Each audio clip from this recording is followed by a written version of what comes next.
So welcome back to the channel. Hope everybody's doing well. Today we're on with our HT65 multimeter from HT Instruments. This meter here is also available in the UK from Test Instrument Solutions. It doesn't look like it's been rebadged by them yet. It's in this same jacket as the HT65. Tried to get it in the UK. I cannot find a price for it anywhere in the UK. TIS have told me that it is available. So I think you actually have to approach one of the electrical wholesalers that they deal with, such as CEF or Edmondson's or Yes Electrical is the ones that TIS sales gave me, and actually get a price for it. I can't find it on any of their websites. I can find it on American websites for around about $195, and I can find it on European websites, particularly Conrad Electronic, which is where I got this one from. And it's also for €195 on their website. So what you get in the cardboard box, this is the cardboard box it comes in. You get the little wallet, pretty basic canvas case here. You've got a little pouch here for leads, and then just a single zipper to pull it up with. That's standard case that you get with the other HT Instruments that I've gotten a hold of. You also get a set of leads. These are PVC. They do have the GS38 cap on them. That's pretty loose. I think it's just retained by the 4mm banana there. And obviously once you've removed it, you can put a 4mm standard accessory on the end of the probe there. We'll come back to these a little bit later when we do some testing.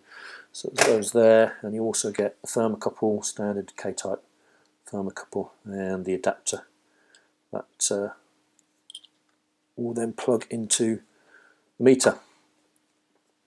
So that's those two. Also get instruction manuals in multiple languages. This is the one for English. Pretty good, pretty reasonable. You see there, you get a few pictures, test diagrams when you're using it, and get the specs at the back of that section as well for the English. So fairly reasonable manual. Those two. You do get a certificate of calibration, which is there. You do get on this, they don't give you any guidance to this, but it says just to be set by the customer, but you do get the actual date it was calibrated on, and the date that you put it into service, and when you want to next calibrate it, which obviously leaves the decision totally and utterly up to you. There, and then finally just a little bit of sales bump, registration card and guarantee card.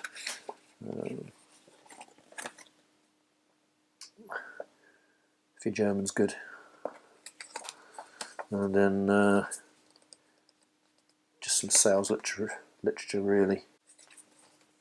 Those, and then obviously the meter itself. Okay, moving on to the meter itself. This is quite a small little package from HT Instruments. Both the Neptune and the HT65, almost pretty much identical really. There's the Neptune next to it. Obviously this has a couple of extra buttons here for the insulation test function that the HT65 does not have. If we bring in the meter, the U1282A from Keysight, and put him next to it, you can see quite a bit taller from sideways. Similar sort of angle with the tilt bail, but I guess a similar sort of width this way. Not much in that respect, but quite a bit wider and taller, which is probably more your norm for instruments these days. So we'll go through each of the functions. I'll stick some readings up that I've made as well as we go along through these. I'll spin the meter around. You can see it first comes on. It does bring on the backlight straight away when you switch it on, which will go off after a short duration. But our first function here is the current clamp function, measuring AC and DC current. For that you need a current clamp, something like the HT4006, also from HT Instruments. You can use other clamps with this meter, but predominantly the ranges of this are set up to actually work with HT Instruments range of current clamps. So if you move away from that, you've got a bit of maths to do to make sure that your readings will be accurate. So we're in AC mode here at this moment in time. For AC current, you have a 1 amp range, 10 amp, 40 amp, 100 amp, 400 amp, 1000 amp and 3000 amp ranges. Accuracy is 2.5% plus 10 digits on the millivolt input into the meter here. If you use the HT4006 adapter with this instrument, then the accuracy goes up to 3.5% plus 30 digits. To get it into DC, one press of the mode button and we're now in DC. The light will come on. Thank you. So in this range you don't have quite as many ranges. You drop the 1 amp and the 3000 amp ranges when you're in DC mode, so just 10, 40, 100, 400 and 1000 amps. Accuracy on the input terminals is 1.5% plus 6 digits. Again, they give a second accuracy using the HT4006 over there, and it moves up to 1.5% plus 26 digits. So as I said, AC/DC, quite easy between the mode. If you hold the mode down, it will flick over into hertz there, and then pressing it again takes you to duty factor, and you can cycle between the two to get back to the actual current mode. You just hold the mode button in again, and then to get to the different ranges you just use the range button. It's on 10 amps, press again 30 amps and so on. Okay, so the frequency and duty cycle on this are limited to between 10 Hz and 10 kHz when you're on the current function here. Accuracy is 1.5% plus 5 digits. So that's the current range. We'll flick him around. The next position on the selector switch is the low input impedance for AC and DC voltage. Again, exactly the same functionality. Press the mode button to get between AC and DC. You've got the confirmation there that it's low input impedance, and the input impedance is 3 kilo ohms when you're in this mode. Again, you can hold button down, it says, and it goes to hertz, and then cycles between hertz and duty factor. Hold it again to go back to voltage between AC and DC. In this range we are 3% plus 40 digits, and it will also, with the lower input impedance, it will only measure up to 600 volts AC and DC. Next cycle around is hertz and duty cycle, I should say frequency and duty cycle. Now this is more for an electronic function. When you're in this position you can have between 10 Hz up to 10 megahertz. Again, you cycle between the two just with the mode button. Holding the mode button in doesn't do anything on this occasion. It just changes between the duty factor and frequency. Accuracy on this is 1.5% plus 5 digits, and for the duty cycle it's 1.2% plus 2 digits. Duty cycle will measure up from 0.5 to 99% there. And input protection on this range is 250 volts, so you can't measure more than 250 volts for this function. And there's the function around. Now we're on to the standard voltage AC/DC plus frequency and duty factor, and on this one again functionality is pretty much the same as the current one. You can go between AC and DC easy enough, and you hold it down to get into hertz we're on now, and then cycle between hertz and duty cycle, and hold it down again, and it will go back to the voltage selection. Input impedance on this function is 10 mega ohms, and on AC volts we're on now, we've got up to 4 volts, it's 1.2% plus 10 digits, 40 to 400 volts ranges, it's 1.5% plus 3 digits, and 1 kV AC is the maximum it can read, which is 2% plus 4 digits, and this is a true RMS meter as well. Now if I come over into DC mode, we have 40 millivolts to 400 volts. It's 1.2% plus 4 digits. It then steps up to the 1500 volt range. So this can measure up to 1.5 kV, and that does that at 1.5% plus 2 digits. Frequency and duty cycle goes to the same as when you're on the current measurement, so it drops down to the 10 Hertz to 10 kilohertz range, but obviously you can measure up to 1000 volts AC signal on this input and still be able to measure the frequency or the duty cycle. So that's the main ranges on this side. You then obviously move over to the other side of the instrument, and we've got our ohms, capacitance, diode and continuity function on the first point of the selector switch. Again, we cycle through these just using the mode switch on the left here. It always defaults to mega ohms, so mega ohms there, and then it moves to the diode, and then it moves to continuity, and then capacitance finally over there. On resistance, we are 400 ohm range to 40 mega ohm, and we are on the 400 ohm range, it's 1.2% plus 4 digits. On the 40 mega ohm range, it's 2% plus 3 digits. We can move to, we'll do diode tests, so just get a hold of the board for the diode test. There is no beep confirmation for a short circuit or a diode measurement on this, just drops voltage down. So if we go onto our, we can get red LED up there. Well, you can see these. Green LED is just about lit. We've got a reading. Up a little bit. Blue, yeah, that does light up. And the white, yeah, quite clearly lights up there.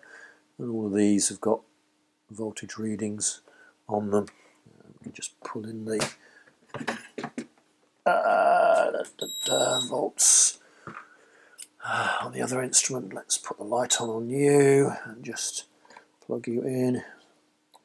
So in diode, we've got pretty healthy 3.24 volts test voltage coming out of the instrument for that, so pretty healthy. Hence the reason why all the LEDs have lit up, and we've got a reading for all of them, I guess. Next function around is the continuity. So use these leads, and it's pretty. So yeah, the standard leads. Can't really complain at that, can you? We'll stick a dB meter next to it.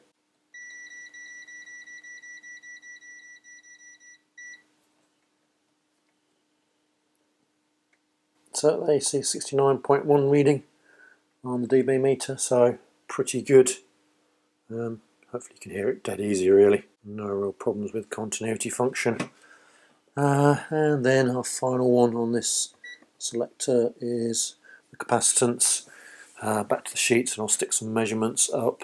Capacitance is 40 nanofarad range, 5% plus 5 digits. We can go up to 40 millifarads, but that's 10% accuracy reading on that range there.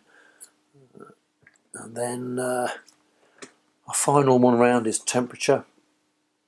Oh, I probably should say on capacitance and resistance we have the rel button there we can use to zero out when we're in the low measurements, or the lower ranges I should say.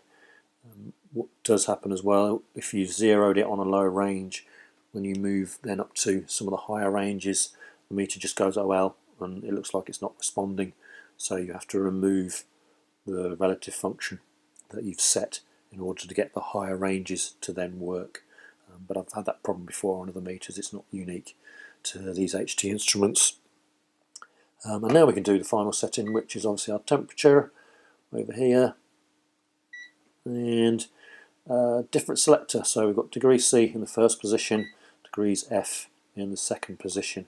And obviously we have our little thermocouple supplied, and he goes in there like that. And we'll see, what do we want to do? Degrees C, so something understandable for me. 19, 18 degrees C. Where's that little thermocouple? And you see it responding away there. So on temperature, we can read -20 to 760 degrees C. That's the 3% plus 5 degrees C.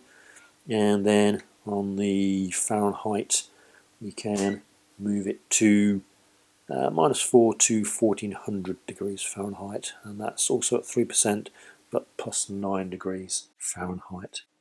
So there you have it. There's all the functions of the instrument. Okay, so we've reconfigured, and we've now got a high voltage probe here, taking the measurement from the HV supply into this instrument. This is a 1000 to 1 volt probe, so we times the 1.005 by 1000, and so that'll give us 1005 volts. So there's a little bit of calibration issue between these two, but we're back to our 985 on our HT65, so we can pump this up. From previous tests, we are 475 millivolts, should give us 1544 volts against 1513 volts. So yeah, not too shabby, I guess. A little bit inaccurate, but this was reading high anyway, so let's drop back down to our 1200 volts if we can. Just bear with me.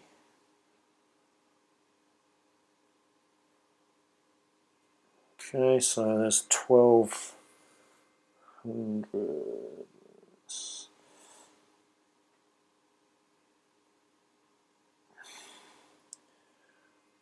Okay, so there's 1201 indicated on there, and we are 1177. On our cow sheet, 1200 came out as 1198. So we're a little bit out from that. So all in all, it's not too bad a measurement, I guess.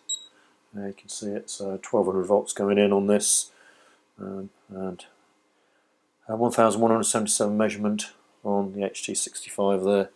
So yeah, shows it's all working. Okay, we're back with our test leads from the HT65. You can see we've set up a 1000 volt insulation tester. That's currently switched on. We're reading 200 gigaohms at 1098 volts. If I put my hand onto the leads, it does drop quite considerably. We drop down to 30ish. We're still in the gigaohms, but it has dropped. Bear in mind though that these leads are brand new at this moment in time, so there's not dirty on them at all. Certainly no signs of damage on them that I've looked over. So it's a little bit worrying as to what they will get down to once they've aged a little bit. And as I say, bearing in mind that this is 1000 volts, so it's not 1500 volts that these should ideally be rated to. Switch our light back on. And if I grip them really tight, I can actually get them down to 11 gigaohms.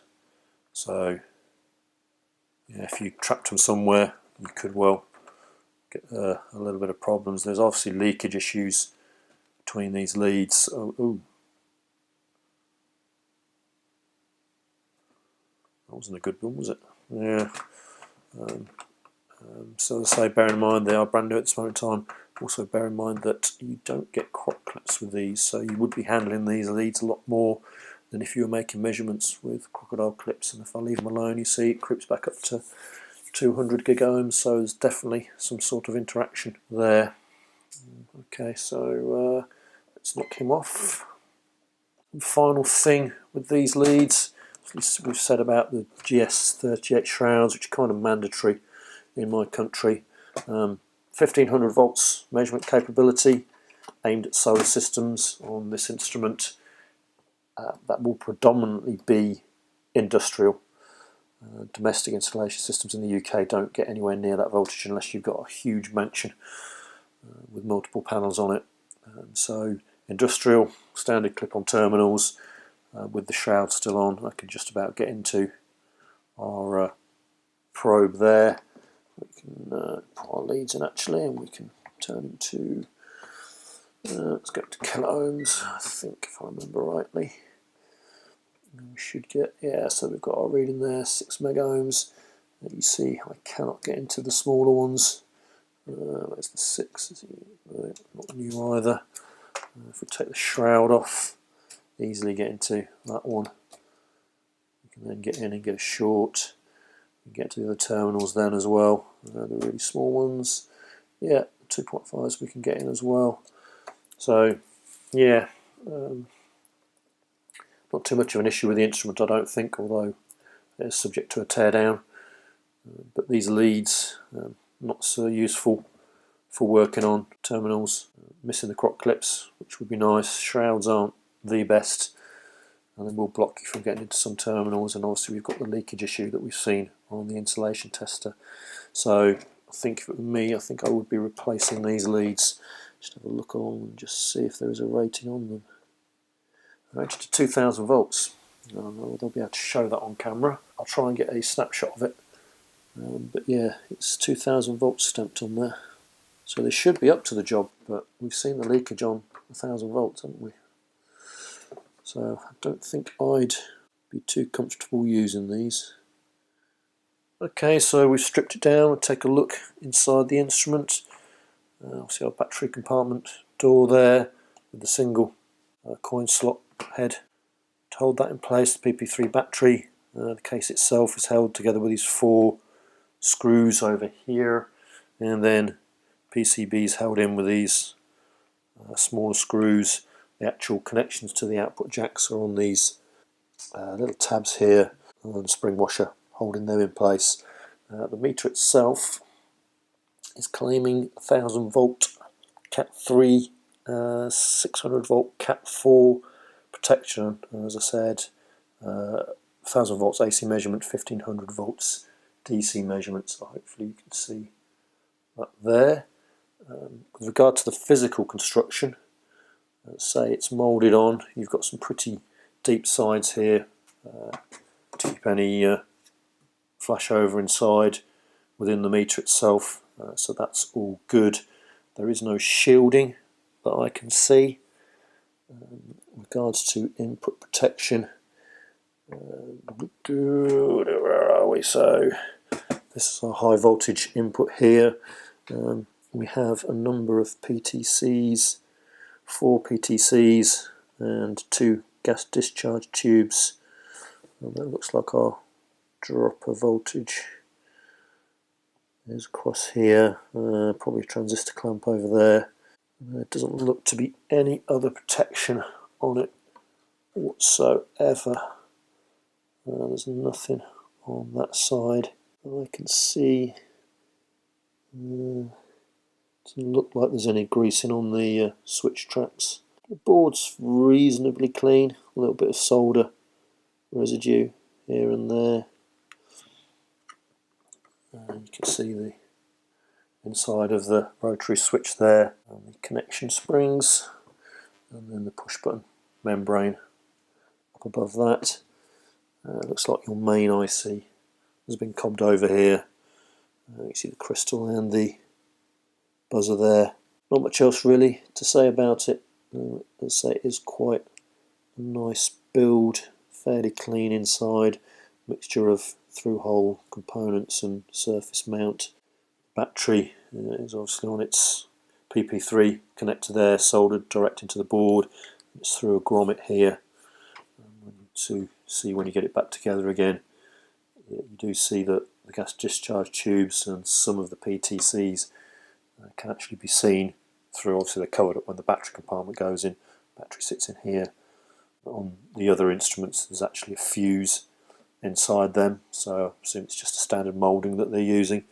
Instrument serial number is inside there on the inside. I assume that matches my certificate. Yep, that matches the certificate. That's always a bonus. So yeah, I'd say not much else to see inside really. Whether it's Cat 4 or not, I can't see any isolation slots. GDTs can be used in replacement for your varistor. Maybe they've gone for that because of the 1500 volt capability. Yeah, you need somebody, a meter designer with more knowledge of the IEC standard to know if that would match a Cat 4 meter at 600 volts.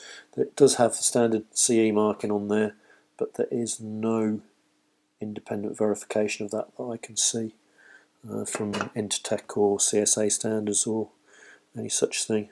So yeah, I'll leave that to others to decide. Yes, that's pretty much it for this video on the HT65. I bought it for measuring 1500 volts DC, which it does seem to do.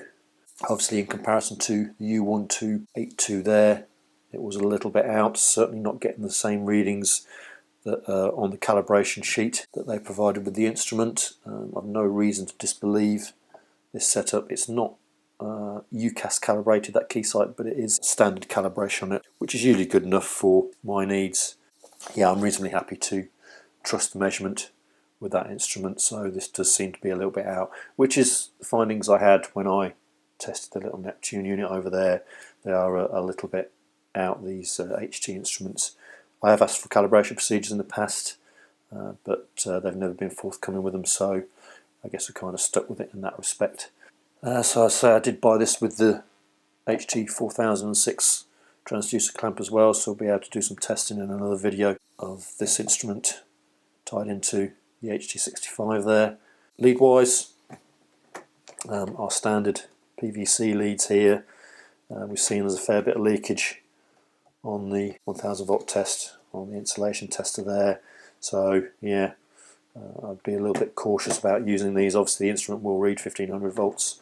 These leads are apparently rated to 2000, but I think there's better options out there. I think I'd replace these with a good set of silicon insulated leads, and you can get them with a much better GS38 protection arrangement as well than is on these.